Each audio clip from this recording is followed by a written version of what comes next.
दोस्तों, क्या आप जानते हैं कि पाकिस्तान की सबसे खतरनाक औरत कौन है जो बहुत से गनमैन्स के साथ घूमती है? और क्या आप जानते हैं कि पाकिस्तान में एक गैंगस्टर ऐसा था जिसने अपने पूरे इलाके में इस्लामी कानून नाफिज कर दिया था?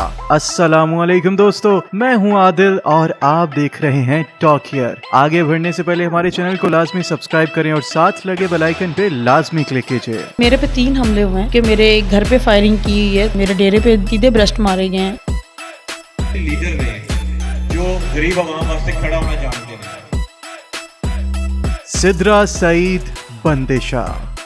दोस्तों, अगर डॉन्स की बात की जाए तो उमूमन किसी भी इलाके का डॉन या गैंगस्टर एक मर्द ही होता है। खास तौर पे हमारा मुआशरा ऐसा है जो किसी औरत को इस तरह गुंडागर्दी करने की इजाजत कभी नहीं देता। लेकिन इसके बावजूद भी पाकिस्तान में एक औरत ऐसी है जो अपने इलाके की सबसे खतरनाक डॉन मानी जाती है। इसका नाम सिद्रा सईद बंदिशा है और ये फैसलाबाद की सबसे खतरनाक तरीन गैंगस्टर खानदान बंदिशा ग्रुप से ताल्लुक रखती है। सिद्रा पेशे के लिहाज से सियासतदान है और ये कई दफा एमएलए के इलेक्शंस में भी खड़ी हो चुकी हैं।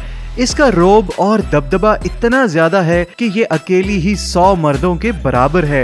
ये औरत जितनी बड़ी डॉन है, इसकी दुश्मनियां भी उतनी ही बड़ी हैं। इन दुश्मनियों के चलते इसके भाई और चचा का कत्ल हो चुका है। सिर्फ इतना ही नहीं बल्कि सिद्रा पर खुद भी कई दफा कातिलाना हमले हो चुके हैं, लेकिन आज तक कोई इसका एक बाल भी बाका नहीं कर सका। जब ये घर से निकलती हैं तो इनका प्रोटोकॉल और सिक्योरिटी किसी प्राइम मिनिस्टर से कम नहीं होती। इनके आगे पीछे गार्ड्स की बहुत सी गाड़ियां और कई सारे गार्ड्स बखुद मौजूद होते हैं।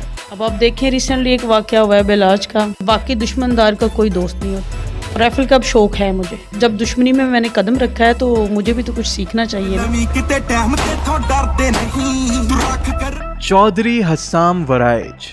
दोस्तों, हस्साम वराइज का ताल्लुक वैसे तो फैसलाबाद से है, लेकिन ये शख्स पूरे पंजाब में मशहूर है और इसकी वजह इनका पेशा है। कहने को तो ये एक पॉलिटिशियन है, लेकिन इसके साथ इसका पूरा खानदान बहुत बड़ा गैंगस्टर है। दरअसल चौधरी हस्साम का वालिद चौधरी अमजद बहुत बड़ा पॉलिटिशियन था जो अपने दौर में कई दफा एमएनए भी मुंतखब हो चुका है। चौधरी अमजद की दूसरे सियासी लीडर्स के साथ काफी दुश्मनी थी और आहिस्ता आहिस्ता ये दुश्मनी इतनी बढ़ गई कि बात खानदानों के कत्ल तक पहुंच गई। इन लोगों के पास न सिर्फ बहुत सारा पैसा बल्कि पावर भी हद से ज्यादा है, जिसकी वजह से ये अपने इलाके के बहुत खतरनाक डॉन हैं। एक अंदाजे के मुताबिक ये लोग अब तक 104 लोगों को कत्ल कर चुके हैं। कुछ अर्सा पहले इनके वालिद चौधरी अमजद साहब वफात पा गए, लेकिन उनका बेटा हस्साम अभी भी उन्हीं राहों पे गामजन है। इतना बड़ा गैंगस्टर होने के बावजूद आज तक पुलिस या एंटी करप्शन का एक भी शख्स इस पर हाथ नहीं डाल सका। उल्टा इसे इतना प्रोटोकॉल दिया जाता है जैसे ये कोई वजीर है। हस्साम की दुश्मनी इतनी ज्यादा थी कि एक दफा दुश्मनों ने इसके डेरे पे ग्रेनेड्स और रॉकेट लॉन्चर से हमला कर दिया, लेकिन इसके ताल्लुकात इतने ऊपर तक पहुंच चुके थे कि गवर्नमेंट की तरफ से इसकी हिफाजत के लिए 15 गार्ड्स भेजे गए। ये जब भी घर से बाहर निकलता है तो बहुत सी गाड़ियां इसके आगे पीछे हिफाजत के लिए मौजूद होती हैं। सिर्फ इतना ही नहीं बल्कि इसके साथ 24 घंटे गार्ड्स भी मौजूद रहते हैं जो हाईली ट्रेन्ड और प्रोफेशनल हैं। पहले तो सारे दोस्तों भाइयों बुजुर्गों को अस्सलाम वालेकुम। इकट्ठी होने का मकसद सिर्फ ये है कि खान साहब ना चलना चाहते हैं इंशाल्लाह। मैं फिलहाल इंशाल्लाह पीटीआई से इलेक्शन भी लड़ांगे। काशी भट्टी।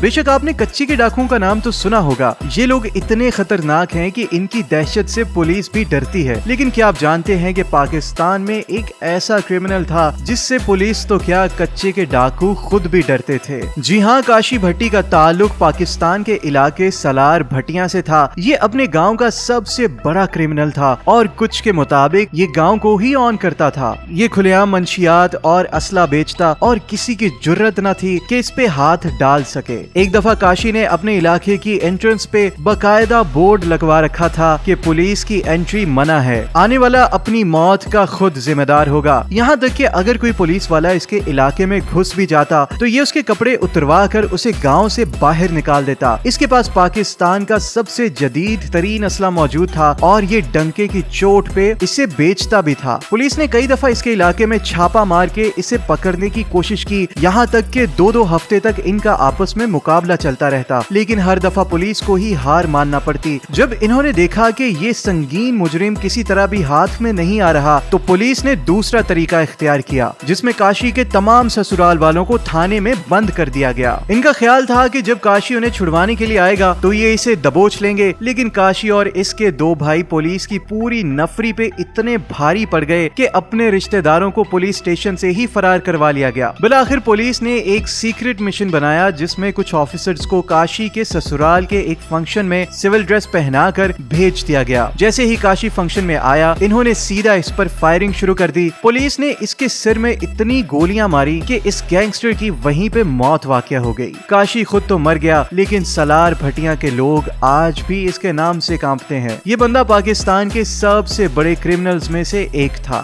खानू विर्क।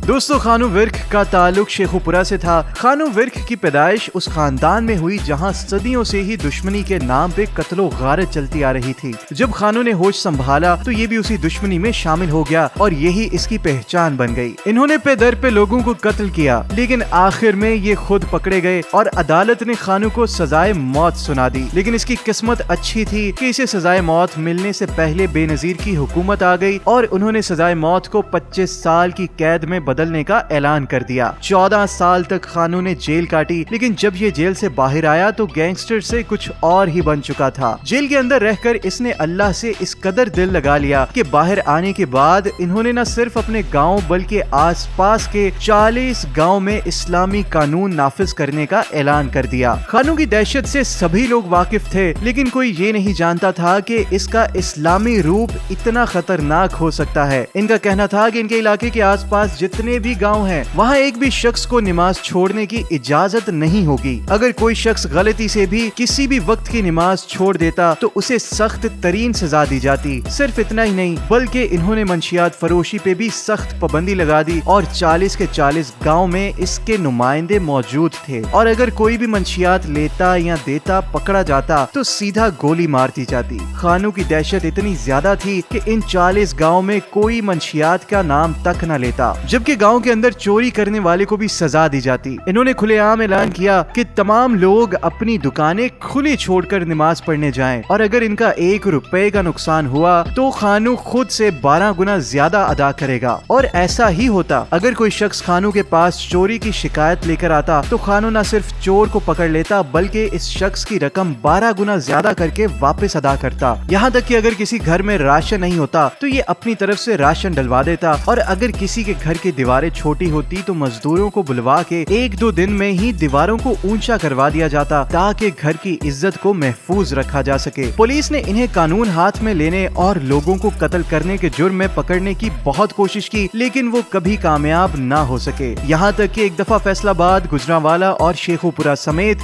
10 इलाकों की पुलिस ने मिलकर इनके साथ मुकाबला किया, लेकिन इन्हें पकड़ने में कामयाब ना हो सके। आखिर में जनरल मुशर्रफ ने खानू के सर पे 5 लाख रुपए का इनाम रख दिया और इनके दुश्मनों ने खानू को कत्ल कर दिया। उम्मीद करता हूँ कि ये वीडियो आपको अच्छी लगी होगी। जाते जाते हमारे चैनल टॉक हियर को लाजमी सब्सक्राइब करें और साथ लगे बेल आइकन पे लाजमी क्लिक करें ताकि मजीद बेहतरीन कंटेंट आप तक पहुँच सके।